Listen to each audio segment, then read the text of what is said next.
नमस्ते सदा वत्सले मातृभूमि। दोस्तों, आज हम एक विशेष चर्चा के साथ उपस्थित हुए हैं जिसमें हमारे भारतीय ज्ञान का परिलक्षण होता है। भारतीय ज्ञान बहुत विस्तृत है जिसमें 4 वेद, 64 पुराण, 18 नीतियाँ, 108 उपनिषद इंक्लूड हैं। इनका अध्ययन किया जाए तो पूरे विश्व का ज्ञान कम पड़ता है भारतीय दर्शन के परिप्रेक्ष्य में। आज हम चर्चा करेंगे कि भारतीय मानस किस प्रकार के विचार रखता है, दूसरों के प्रति क्या सोचता है। एक श्लोक के द्वारा हम इसको चर्चा में लाएंगे। सर्वे भवन्तु सुखिनः, सर्वे सन्तु निरामः, सर्वे भद्राणि पश्यन्तु, माँ काश्चित् दुःखभाग् भवेत्। अब हम विशेष चर्चा के साथ पंडित रामेंद्र द्विवेदी जी के साथ चर्चा करेंगे। द्विवेदी जी, राम राम। राम राम, नमस्कार।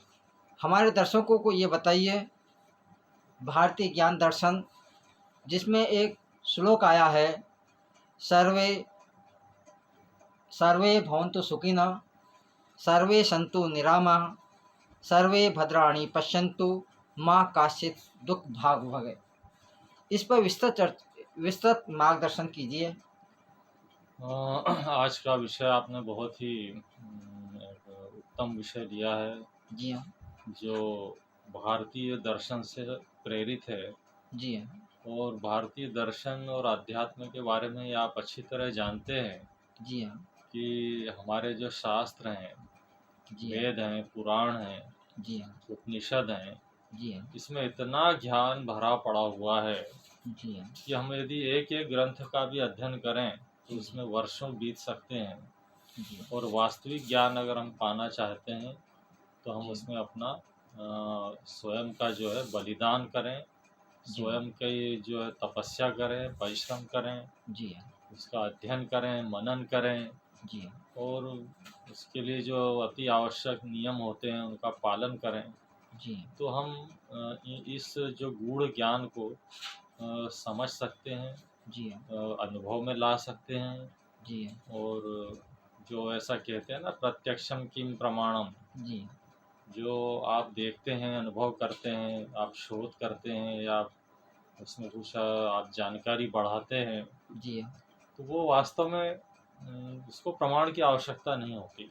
जी हाँ, वो स्वयं प्रमाणित हो जाता है, तभी कोई व्यक्ति उसका अनुभव दूसरों के साथ बांटता है या जी हाँ, उन शिक्षाओं को या उन ज्ञान को जो है दूसरों को देने का प्रयास करता है अथवा उनसे शेयर करता है। जी हाँ।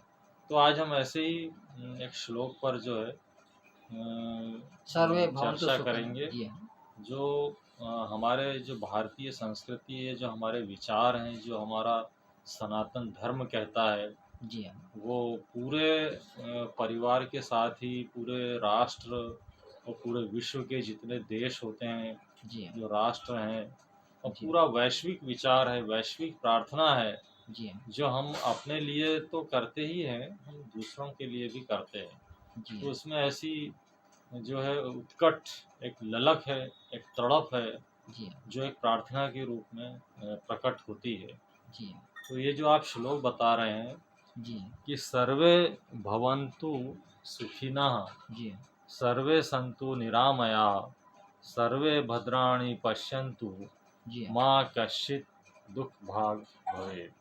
जी हाँ, तो हम इसमें पहले एक पहला अंश लेते हैं, जी हाँ, सर्वे भवन्तु सुखिनः। जी हाँ, अब सर्वे से यहाँ तात्पर्य है जो भी हमारे देश में, हमारे राष्ट्र में, हमारे घर परिवार में, जी हाँ, आसपास जी हाँ, जो भी जन हैं, जो भी प्राणी हैं, जो भी जीव निवास करते हैं, जी हाँ, वो हमारी ये प्रार्थना होती है जी कि उन सबका जो जीवन है वो सुखी हो।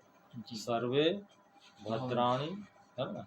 जी हाँ, उसके बाद जो है जितने भी जीव जंतु प्राणी मनुष्य जो हैं वो सब सुखी हों, जी उनका जीवन जो है वो आनंद से बीते। जी हर किसी का, ऐसा नहीं कि हम अपने ही राष्ट्र की या अपने ही लोगों की बात कर रहे हैं, पूरे विश्व में इस धरती पर जितने भी लोग हैं, जो प्राणी हैं, जी उन सबका जीवन सुखी हो। जी। और दूसरा इसके बाद आता है सर्वे सर्वे सन। संतु निरामया। जी निरामय का अर्थ होता है कि हमारी जो काया, हमारा शरीर है, वो जी निरोगी हो। जी तो हमारा शरीर निरोगी होगा तभी हम कुछ पराक्रम कर सकते हैं, जी कुछ अच्छा काम कर सकते हैं। उच्च विचार है, उनको स्थान पाने के लिए शरीर का स्वस्थ होना भी आवश्यक है। जी जो हमारे पास ज्ञान है या बौद्धिक समझ है, जी यदि उसमें हमारा शरीर साथ नहीं देता है तो अधूरा सा होता है। जी तो हम कोई भी समझ है हमारे अंदर या हमको कोई मार्गदर्शन मिलता है, कोई प्रेरणा उठती है, यदि उसमें कोई पराक्रम की आवश्यकता है तो निश्चित ही उसमें एक स्वस्थ और निरोगी काया की भी आवश्यकता होती है। जी तो हम सब जो है वो सुखी रहें, हम सब निरोगी भी रहें, जी हमारे शरीर में हमको कोई कष्ट या रोग जो है वो पीड़ित ना करे। तो ऐसी प्रार्थना भी इस वैश्विक जो प्रार्थना है उसमें हम कर सकते हैं। उसके आगे सर्वे भद्राणि पश्यन्तु। सर्वे भद्राणि पश्यन्तु, ये इसका एक तीसरा भाग है इस श्लोक का। तो जो भी ऐसा होता है कि जो भी हम देखें, किसी भी वस्तु को देखें, किसी भी घटना को देखें, तो जी हमारा जो दृष्टिकोण है वो एक जी सकारात्मक हो।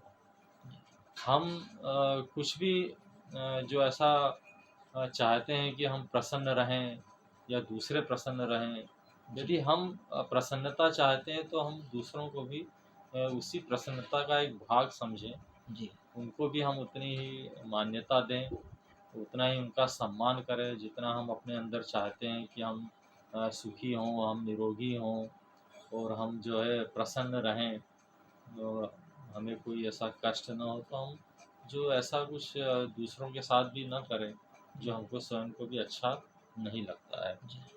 उसके बाद अंतिम जो इसमें पंक्ति आती है, माँ का कश्चित दुख दुख भाग भाग भवे। भवे।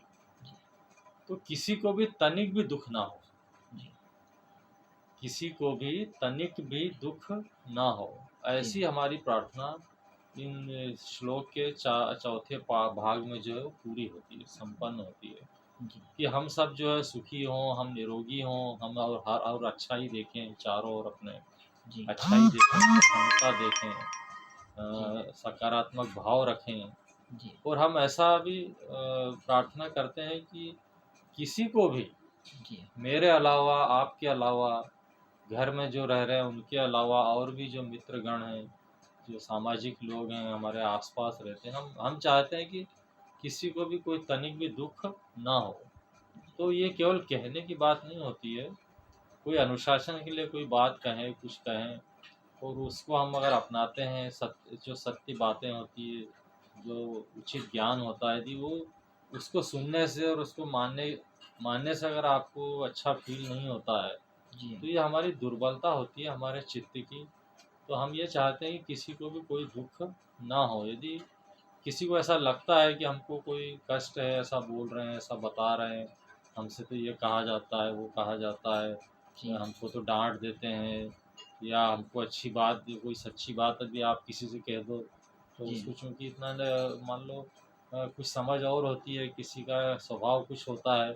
लेकिन प्रार्थना में तो यही कहा जाता है कि हमको किसी को भी तनिक भी दुख ना हो, और सभी सर्वत्र जो है वो कल्याण को देखें, जी कल्याण रूप हो जाएं, और सबका मंगल हो, सबका अच्छा हो, जी सबकी उन्नति हो।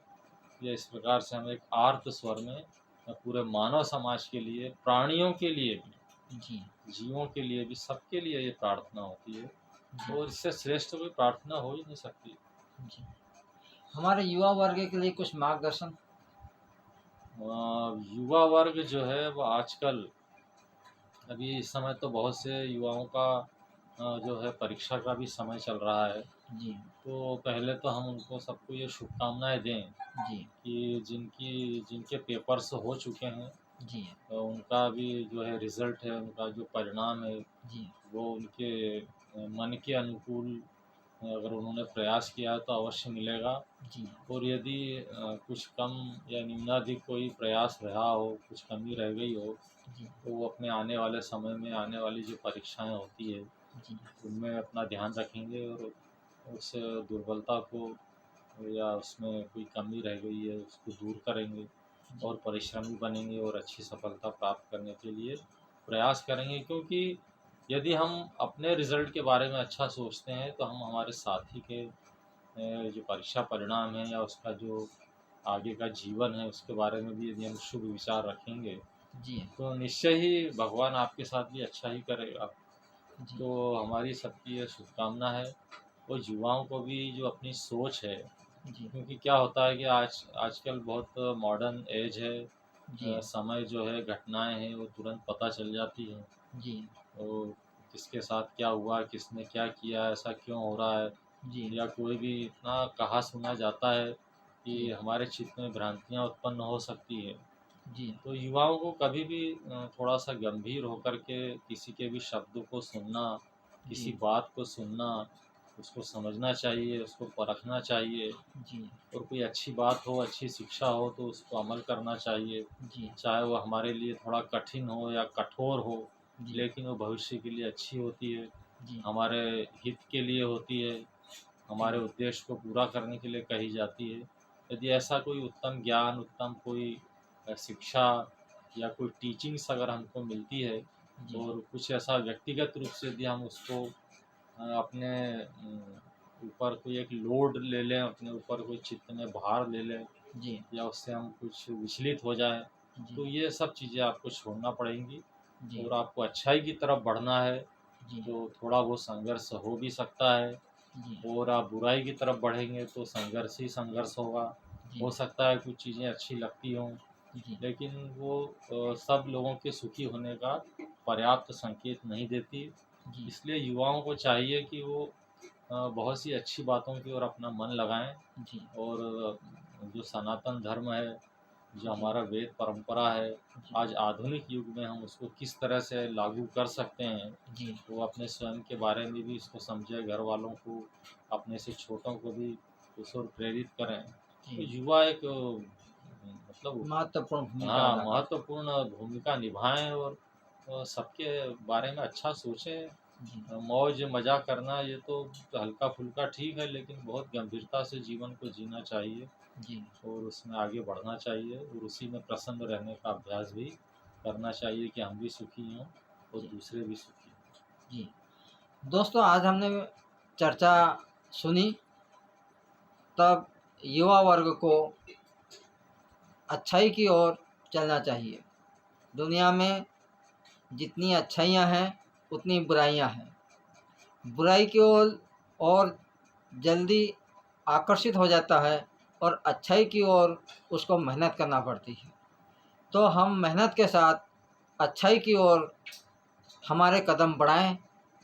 इस वीडियो को आप अपने मित्रों, रिश्तेदारों को शेयर करें, सब्सक्राइब करें, लाइक करें। अगला वीडियो जल्द ही आपके चैनल पर अपलोड होगा। राम राम।